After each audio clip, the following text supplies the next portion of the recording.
decido se as pessoas não controlam, bem disciplinadas. Então, primeiramente eu quero agradecer o convite e o prazer de estar aqui com meus alunos, matando a saudade, minhas alunas da geografia. Parabenizar a professora, a comissão organizadora, pelo evento, dizer para vocês resistirem, nunca desistirem, continuarem fazendo todos os anos, porque a gente sabe que não é fácil organizar evento, não é fácil.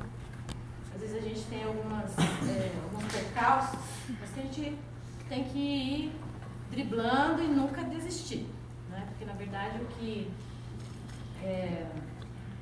o projeto biopolítico quer que a gente desista. Então, parabéns mesmo pela iniciativa e pela organização do evento. Prazer mesmo estar aqui. Tá?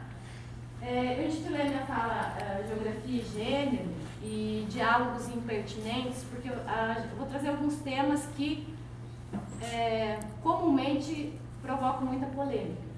Né? Discutir gênero na escola, gênero e educação, vocês têm acompanhado as discussões que têm extrapolado a academia, extrapolado a escola, que ganharam muito cenário nacional com a questão da ideologia de gênero e toda essa discussão. Né? Eu quero deixar bem explícito que embora eu tenha minhas crenças religiosas e tenha uma orientação política e tudo mais, o que eu vou acionar aqui hoje para discutir gênero com vocês são as minhas pesquisas como pesquisadora do Laboratório de Investigação em Corpo, Gênero e Sexualidade e Subjetividade da Federal. Tá? Então é tudo baseado muito no que a gente vem estudando ao longo desses anos, né? E não em qualquer questão paralelo. Né? Pode passar, por favor. Então, a primeira coisa que eu quero sugerir é uma leitura para vocês, na hora que vocês estiverem, né, do Michel Foucault, que é o nosso teórico de referência. Não sei se vocês conhecem, mas é um filósofo francês. Já ouviram falar? Michel Foucault? Então, ele é um filósofo francês. As nossas pesquisas são todas Foucaultianas, né? Teoria toda embasada na obra do Foucault. E ele tem um texto, até tinha falado para um de vocês, que ele tem um texto nesse livro, Microfísica do Poder, que se intitula Sobre a Geografia. Tá? Então, as primeiras impressões que eu vou fazer, Geografia e suas questões, não é de uma pessoa que se mete na área da geografia, porque assim, eu sou muito ética nessas questões. A minha formação é a biologia e a teoria social a partir do mestrado e do doutorado, mas eu não... Sabe aquelas pessoas que quando você vai fazer uma fase assim, olha, eu não sou da área, mas... Nossa, isso aqui me dá um nervoso, porque assim, a educação é uma área, e eu venho falando muito com as minhas alunas e os meus alunos, que a educação é uma área que todo mundo acha que pode trabalhar, né? Enfim, se a gente é educadora, se a gente é professora de biologia, professora de geografia, for se meter numa área que não é da nossa formação, a gente já vai levar o nosso pela frente. Mas na educação todo mundo acha que pode. Então não é desse lugar que eu estou falando. Eu sou contra essas questões, eu acho isso extremamente antiético. E a minha proposta aqui é dialogar do meu lugar de formação, da minha percepção de mundo e da minha leitura desse texto sobre a geografia. Eu tirei alguns apontamentos. Tá? E aí vocês, que têm toda a formação... os conteúdos da geografia específicos e tudo mais, fazem esse recorte, tá? Eu quero pedir licença para fazer uma leitura de duas passagens bem curtinhas aqui do texto, quando ele fala assim: cabe a vocês, que estão diretamente ligados ao que se passa na geografia, que se deparam com todos esses confrontos de poder em que a geografia está envolvida, cabe a vocês enfrentá-los. Forjar os instrumentos para esse combate. E a outra parte que eu quero ler diz assim: tudo leva a pensar que as metáforas espaciais, longe de serem reacionárias, tecnocráticas, abusivas ou ilegítimas, são, antes de tudo, sintoma de um pensamento estratégico, combatente, que coloca o espaço do discurso como terreno e objeto de práticas políticas. Então, assim, o convite para ler o texto fica, e para ver o que vocês podem aproveitar dele, porque, pelo que eu entendi, ele faz um desafio que eu quero passar para vocês, que é transformar a área de atuação de vocês, a área de discussão teórica de vocês, de geografia, numa área de prática política, de discussão de gênero, de discussão de raça, de discussão das questões do mundo. Não simplesmente uma área que trabalha com currículo oficial na escola e que não interessa o que está acontecendo. É o currículo que eu tenho que cumprir. Né? Porque, simplesmente, essa é uma prática que a gente observa nas escolas. Os professores muito preocupados em cumprir o currículo e não estão vendo que tem uma pessoa na sua sala que está precisando de uma abordagem diferenciada, não percebe o seu coletivo, né? Como você pode contribuir para aquele coletivo se transformar em agente que mude a realidade, e não que simplesmente passe pela escola. Né? Então fica o convite. Tá? Estou na frente de vocês? Não. Tá. Então, assim, geografia e suas questões. O espaço, território como disputa de poder. É um dos conceitos, né, do território. Quais são as questões da geografia para o mundo contemporâneo? Né? Como o discurso de gênero aparece na geografia? Porque, assim, algumas pessoas poderiam dizer, não, mas a geografia não fala de gênero. E aí eu vou dizer para vocês que é meio difícil a geografia não falar de gênero, porque todas as instituições, todas as ciências, todos os espaços, todos os territórios falam de gênero. Embora eles não abram a boca, eles estão falando de gênero, muitas vezes. Embora o discurso seja silêncio, o silêncio também grita. Né? Então é desse ponto de vista. Qual a contribuição que essa ciência pode dar ao debate sobre as questões de gênero? Será que o espaço é generificado? Será que a produção do espaço já não é pensada a partir de um binarismo de gênero? Então, será que não é por aí que a geografia pode, de repente, dialogar, já que o objeto de estudo da geografia é o espaço, território, enfim?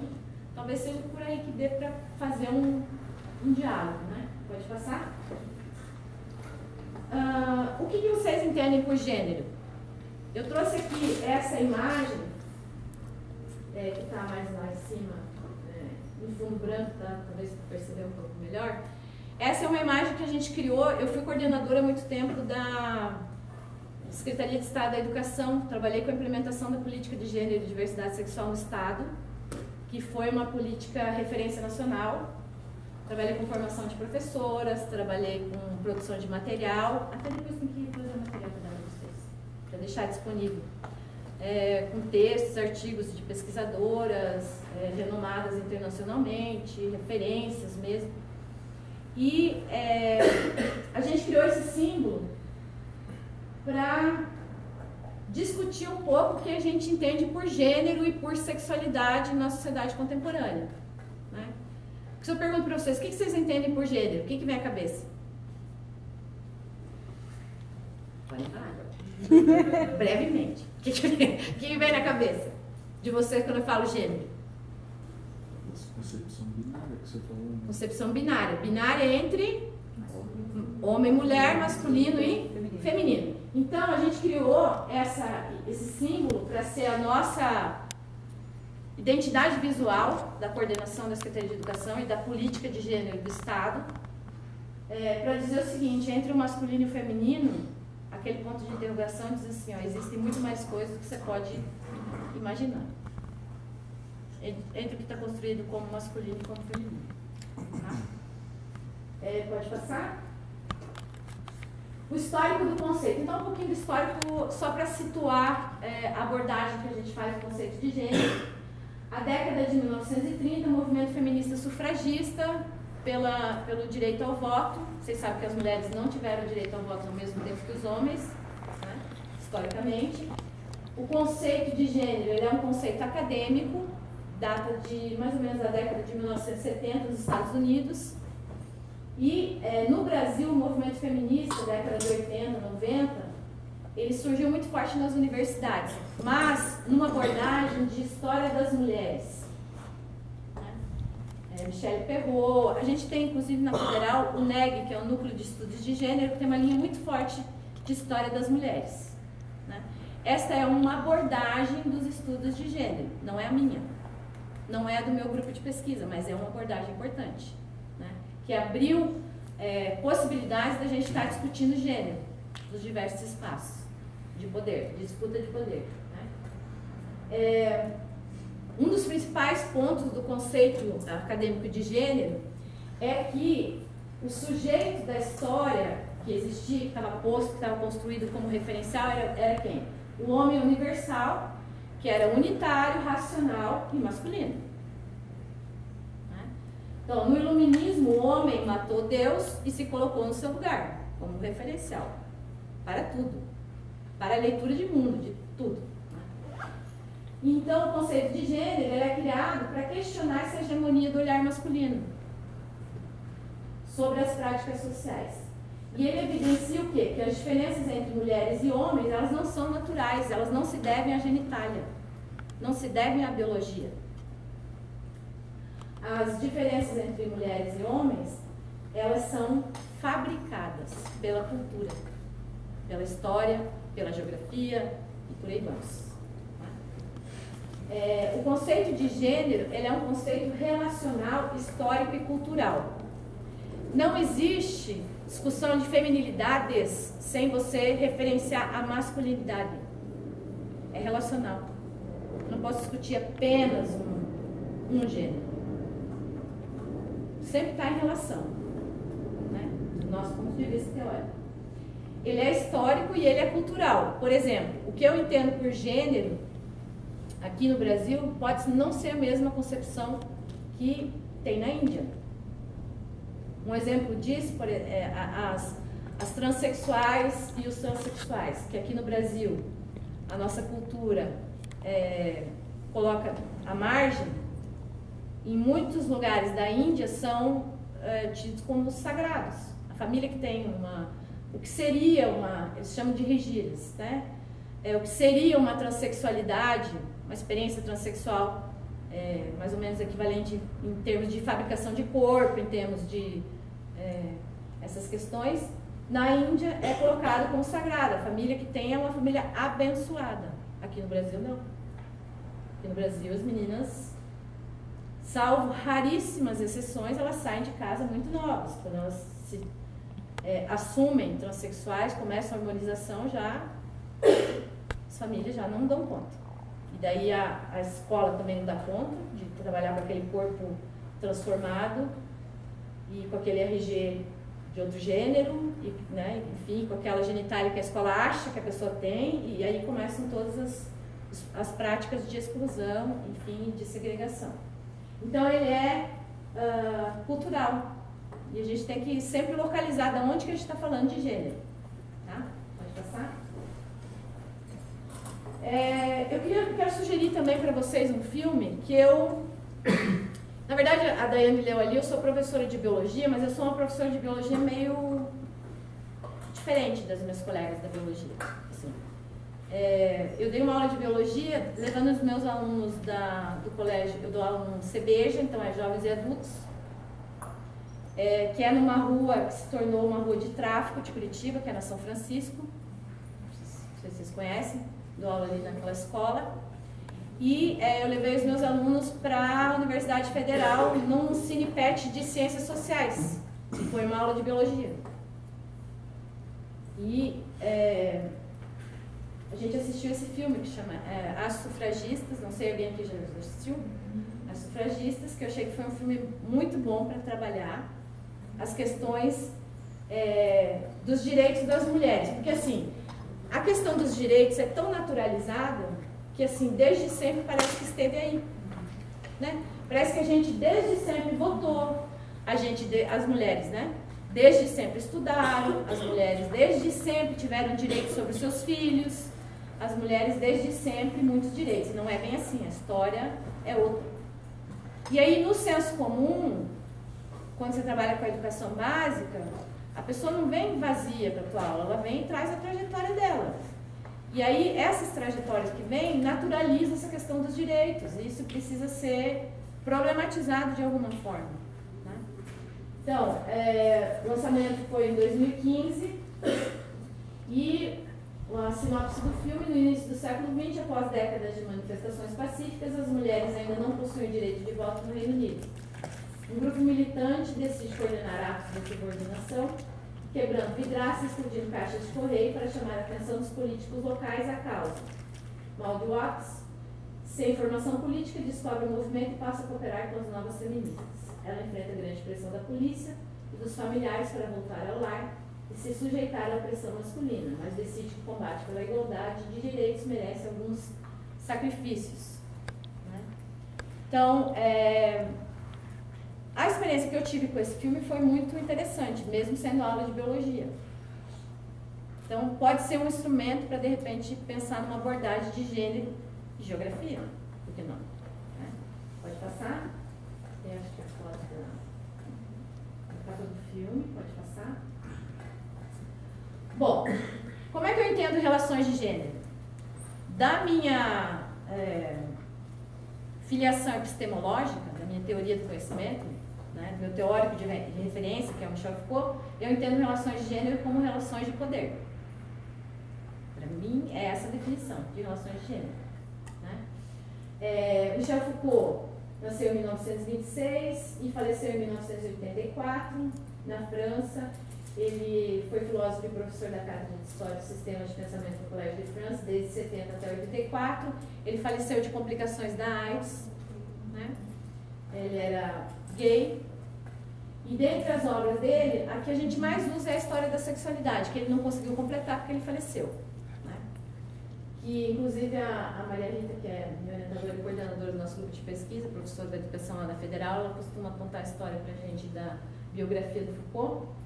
E nos motéis da França, quando ele lançou esse livro, nos motéis da França, os motéis compraram e deixaram como livro de cabeceira nos quartos, porque pensaram que era um livro tipo Kama Sutra.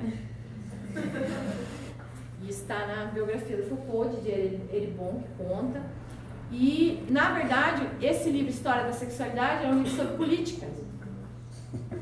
Política e uma analítica do poder. Então, não é nada daquilo que a gente espera ler. Um livro sobre história da sexualidade. Situa-se numa filosofia do conhecimento. Então, ele trata principalmente do tema do poder, rompendo com as concepções clássicas deste termo. Vou me atrever aqui, não sou uma estudiosa de Marx, mas vou me atrever aqui, vocês podem me ajudar, sem problema nenhum, você fala alguma bobagem, por favor. Mas a concepção de Estado, me parece que da teoria marxista, me parece que o Estado está concentrado, ou o poder está concentrado no Estado. Ou não? A revolução, o que seria a revolução do proletariado? Seria tomar o poder do Estado para tornar as políticas mais igualitárias, vamos dizer assim, e os modos de produção menos desiguais. Né? Para o Foucault, não é isso. Poder não é isso. Para o Foucault, poder é relação. Então, por exemplo, entre a professora de vocês e vocês, tem relação de poder. Entre vocês e a família de vocês, tem relação de poder. Né? Entre a minha diretora e nós, professores da escola, tem relação de poder. Entre eu e meus alunos e minhas alunas, tem relação de poder. A relação de poder, ela é difusa. O poder não está concentrado. Então, assim, uma pessoa não pode tomar o poder da outra.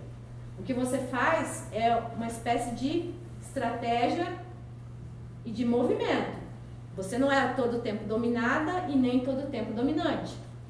Acho que um dos exemplos mais comuns que a gente pode notar é a nova geração de crianças pequenas. Né? Então vamos analisar assim. Há uns 20 anos atrás, como que as famílias, na sua maioria, toda generalização é perigosa, mas na sua maioria, como é que as famílias agiam com as crianças, uns 20 anos atrás? Bota essa roupa aqui que nós vamos sair, a gente vai almoçar fora, e a criança coloca e vai pro carro, e enfim, você vai, chega no restaurante, você senta aqui, você vai comer verduras, não tem sobremesa e acabou. Não tem muita democracia, nem muito diálogo, é isso aí. Né? mais ou menos assim. Hoje em dia, quem que convive aqui com criança de 4 anos?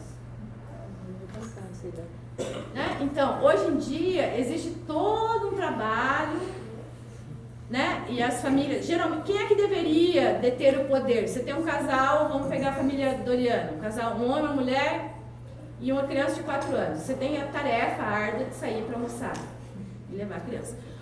Quem que deveria deter o poder e determinar, olha, nós vamos aqui porque o orçamento da família é esse, nós não podemos ir naquele lugar porque aqui é mais barato, enfim, você, né? Quem que deveria determinar? As pessoas adultas, que sabem do orçamento, que sabem onde é que aperta o sapato, enfim. Quem que determina, muitas vezes, é a criança que diz. Porque o casal diz para a criança como?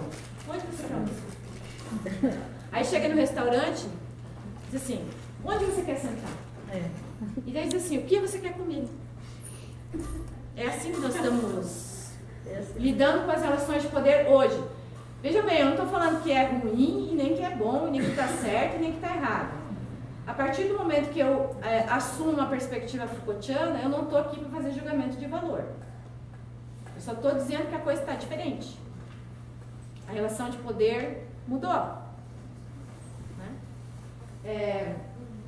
Acho que esse é um dos exemplos que deixa mais concreto a concepção de poder do Michel Foucault. O poder é relação.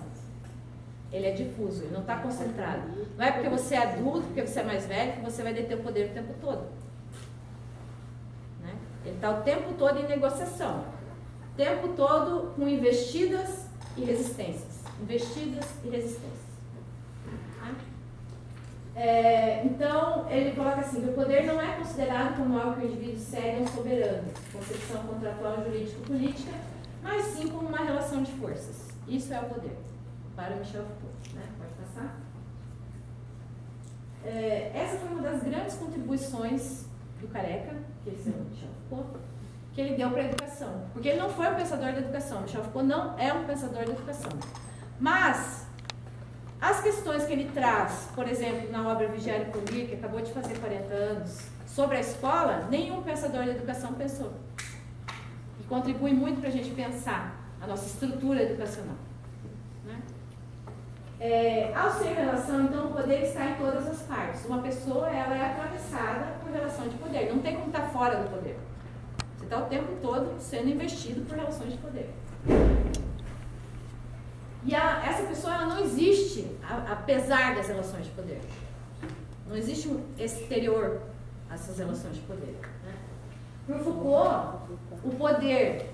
Lembra daquela tese de que a sexualidade é reprimida? Vocês já ouviram falar dessas questões? A sexualidade é uma coisa reprimida, é um tabu. O Foucault vai lá e diz, não, eu não vou por aqui porque esse pensamento já está esgotado. Eu vou por outra análise. Então, para o Foucault, o poder não só reprime, o poder produz. Né? O que o poder produz?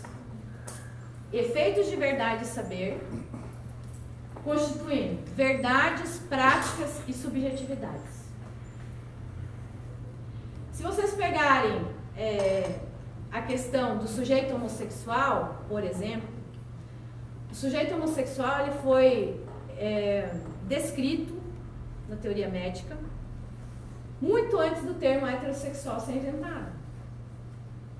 Veja, isso não é natural.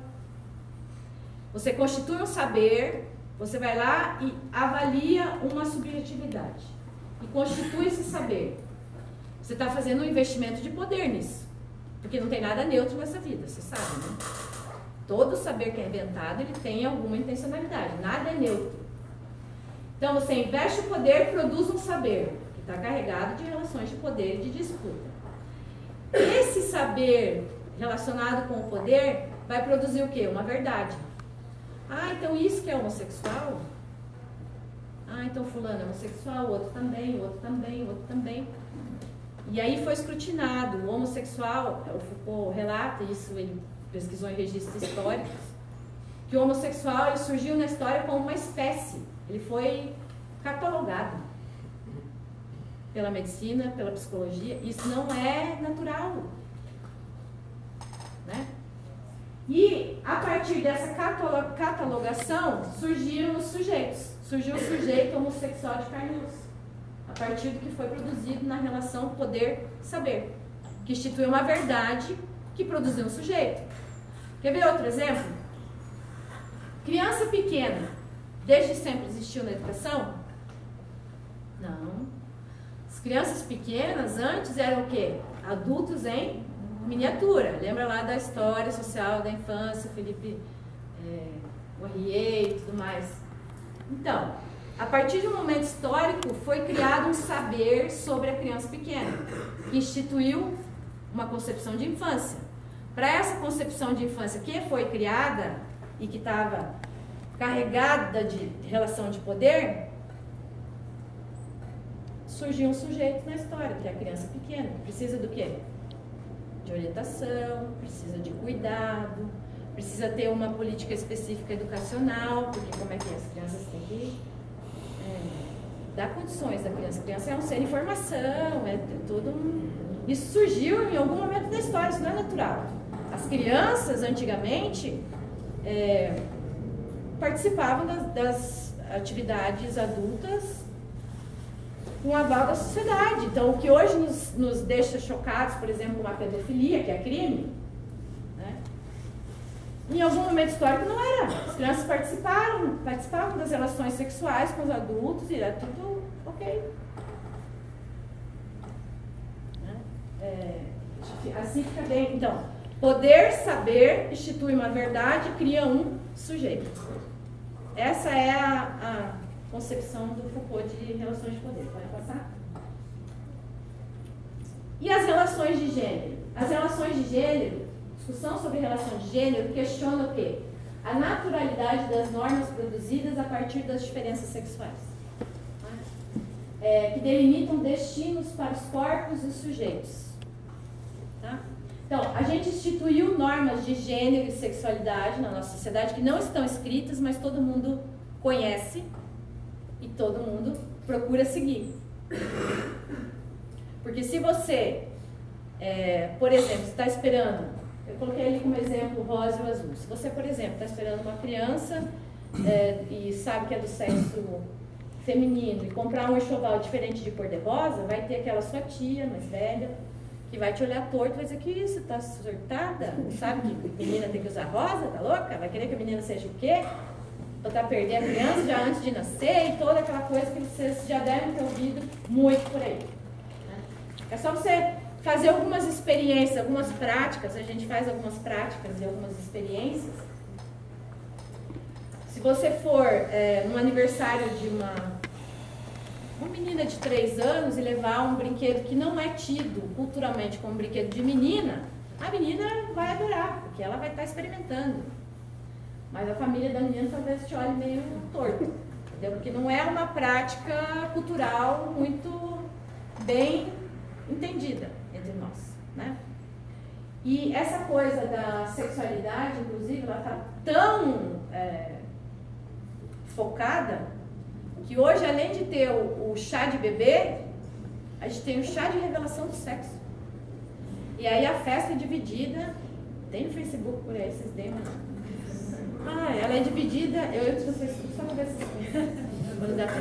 Ela é dividida assim, o salão de festa é dividido assim, um lado do salão é rosa, outro lado do salão é azul. E daí a mãe revela o sexo do bebê, e daí abre-se os presentes do lado que é a criança, que é o sexo da criança. Então a gente vai reinventando formas de reiterar essas normas de gênero o tempo todo. A gente reitera essas normas de gênero até dormindo.